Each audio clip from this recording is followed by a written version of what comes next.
Apa hebatnya itu perokok? Coba kau lihat. Kalau kalian mengatakan rokok itu bagus, besok pagi panggil anakmu yang SD SMP, kau merokok bareng-bareng anakmu. Kalau kau bilang rokok bagus, ndak jalan otakku kalau ndak merokok, Ustaz. Bohong. Mana buktinya? Ramadan jalan di otakmu padahal kau tidak merokok siang hari. Itu perokok kayak beleng-beleng, bersandar-sandar. Itu aja dia kerja sampai 10 menit. Yang lebih parah kalau dia di toilet, keluar asap, dia isap, beleng-beleng. Saya doakan kalian berhenti merokok. Ibu-ibu, senang suamimu merokok? Dengar Pak, tidak senang dia, maka tabung uangmu harga rokok, simpan uangmu rokok, buka umroh, kita umroh bareng-bareng. Itu lebih manfaat daripada biar kau marah. Saya mau pulang juga sebentar. Itulah api jenis pertama, dibakar lagi 1000 tahun menjadi hitam. Inilah warnanya api neraka. Bayangkan, belum lagi dilihat. Allah bertanya, apa mereka pernah melihat api neraka? Tidak ya Allah. Hebatnya itu orang dalam masjid. Mereka belum pernah nampak api neraka. Mereka belum pernah melihat neraka secara nyata. Dia sudah meminta supaya mereka tidak dimasukkan api neraka. Apalagi nanti kalau dia sudah lihat api neraka. Itu neraka paling ringan kata Nabi. Diletakkan kerikilnya neraka di kakinya, saking panasnya mendidih sampai otaknya. Itu yang paling ringan. Tapi anak muda biasa kalau kita cerita neraka, dia bilang, sudahlah kayak kau datang aja dari neraka Ustaz. Dia cari kau nanti malaikat, dia putar godamnya. Itu godamnya penjaga neraka 7 kali beratnya dunia dan isinya baru sama.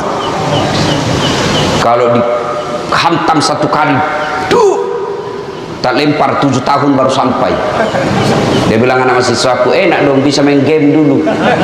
Oh itu kalau di dunia, kalau di akhirat di blender kok. Nah, lalu Allah bertanya lagi, apalagi yang mereka minta? Ya Allah, masukkan kami dalam surgamu. Allah bertanya, mereka pernah lihat surga? Tentu tidak ya Allah. Bapak-bapak pernah lihat surga? Surga belum pernah kita rasa, belum pernah kita bayangkan. Apa yang Bapak bayangkan kalau Al-Quran berbicara tentang surga yang di dalamnya mengalir sungai yang terbuat dari susu? Jangan kau susu bayangkan susu yang ada di rumahmu.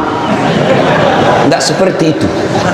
Kalau Allah berkata madu di dalamnya, jangan kau bayangkan madu yang ada di rumah. Bapak tahu membedakan antara madu yang asli dengan yang palsu? Bapak tahu caranya? Nah, caranya bawa ke rumah.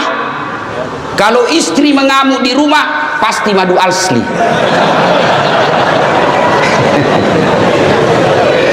Ibu-ibu terancam malam ini. Ibu-ibu mau cepat masuk surga? Tidak ada jawabnya Pak. Mau ibu? Tidak ada jawab Pak. Silahkan suamimu kawin lagi.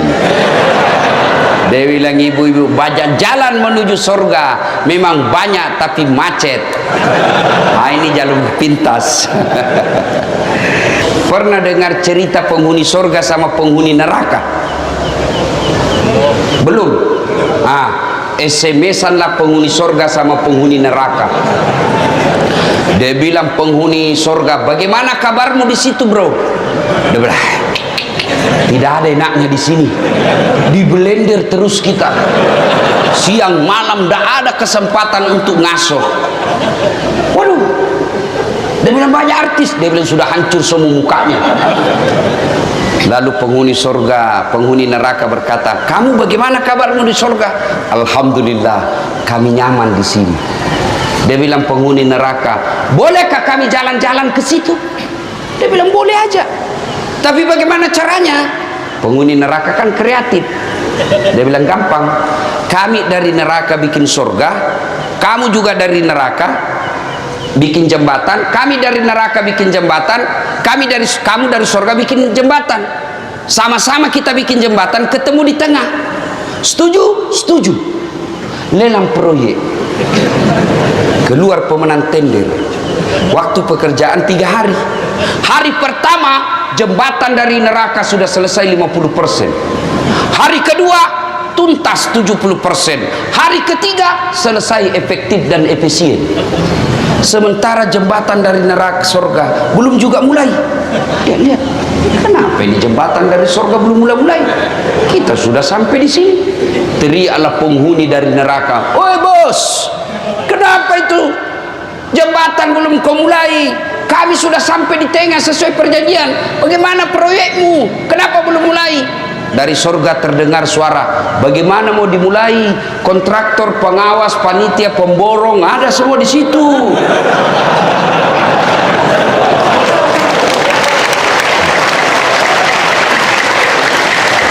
Di sini cuma penghafal Quran, tidak tahu dia hitung kalkulator. Ini biasa di kantor bupati banyak begini.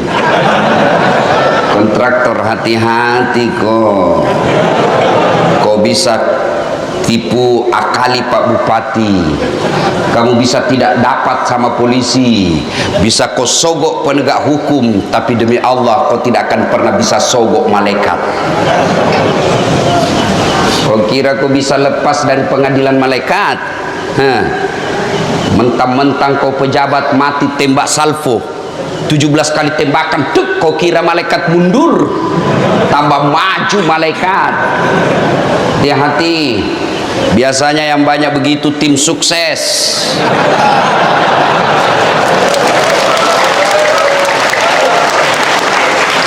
Mumpung ada pejabat malam ini di sini, tim sukses ini kadangkala siap pak, dia yang sukses disuruh bikin baleho 10, 5 aja dia bikin, hilang 5 dia makan. Kau makan itu uang haram, proyek-proyek palsu, SPJ palsu, nanti juga neraka surga palsu. Hati-hati kepala-kepala dinas yang ada di tempat ini, jangan main proyek. Kalau kau masih aktif, ditangkap dan diperiksa polisi, masih nyaman rasanya kalau masih ada jabatanmu. Tapi begitu sudah 3 tahun kau pensiun, baru diungkap kasusmu, makan kau cilaka. Gara-gara kenapa?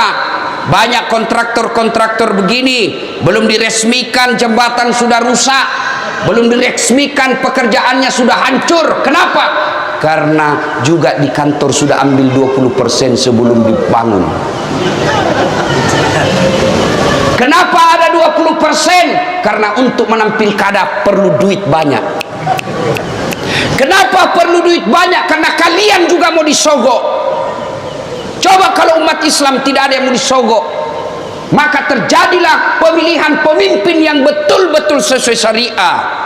Kalau kau memilih pemimpin sesuai syariah, maka kau akan dapat pemimpin yang baik agamanya, sehingga mereka melayani kamu, bukan dilayani oleh rakyat.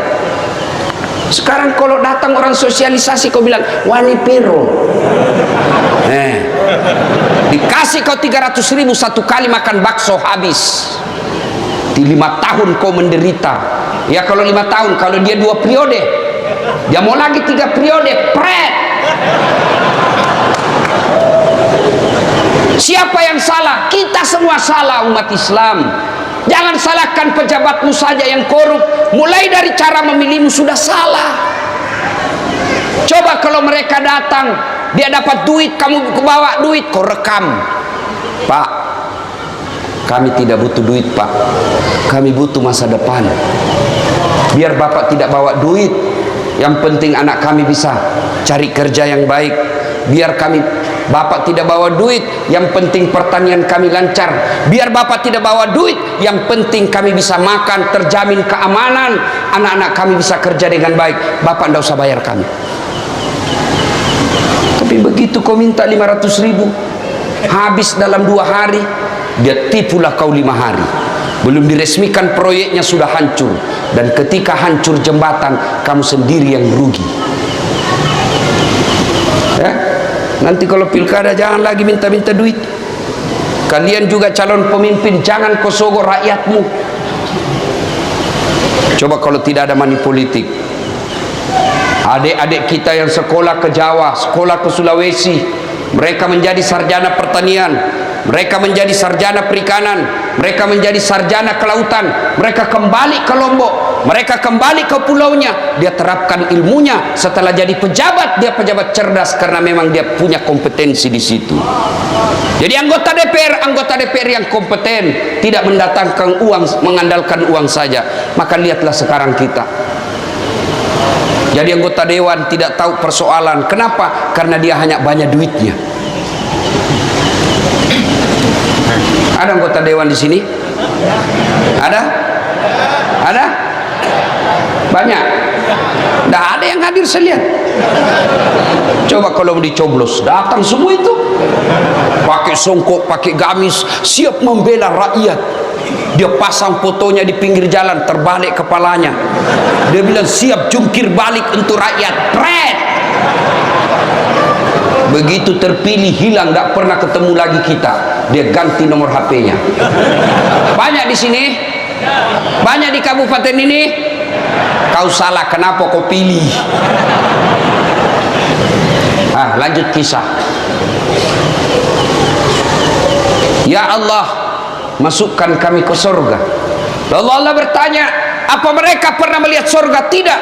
Kau lihat itu hambaku yang ada di masjid, luar biasa imannya kepadaku.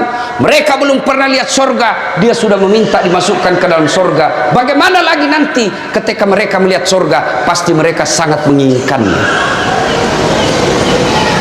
Lalu Allah sampaikan kepada seluruh malaikat, hai malaikat, ketahuilah bahwa aku telah mengampuni dosa-dosa mereka yang hadir di tempat itu sebelum mereka meninggalkan tempatnya. Allahu Akbar.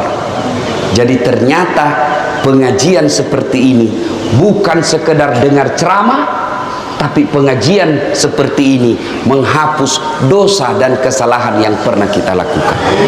Itulah sebabnya kita mengucapkan Alhamdulillahi Rabbil Alamin. Ketemu Ustaz Dasat, kecewa bos. Apa hebatnya Dasat?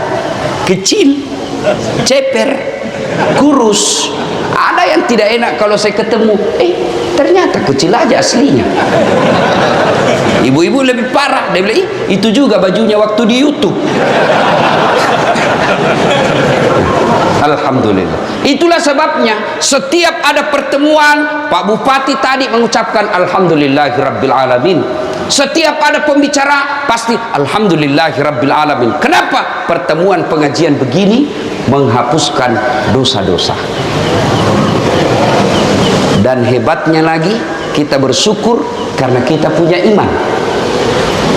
Ada orang bapaknya Nabi, anaknya tidak dapat hidayah, kafir dia. Siapa? Nabi Nuh. Ada orang anaknya Nabi, bapaknya jadi pengkhianat. Siapa? Ibrahim alaihissalam.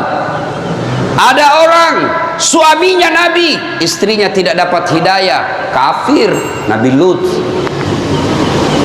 Ada orang paman Nabi tidak beriman kepada Allah, tidak dapat hidayah, tidak beriman kepada Allah. Siapa? Abu Lahab dan istrinya. Bahkan Quran mengatakan celakalah Abu Lahab dan istrinya.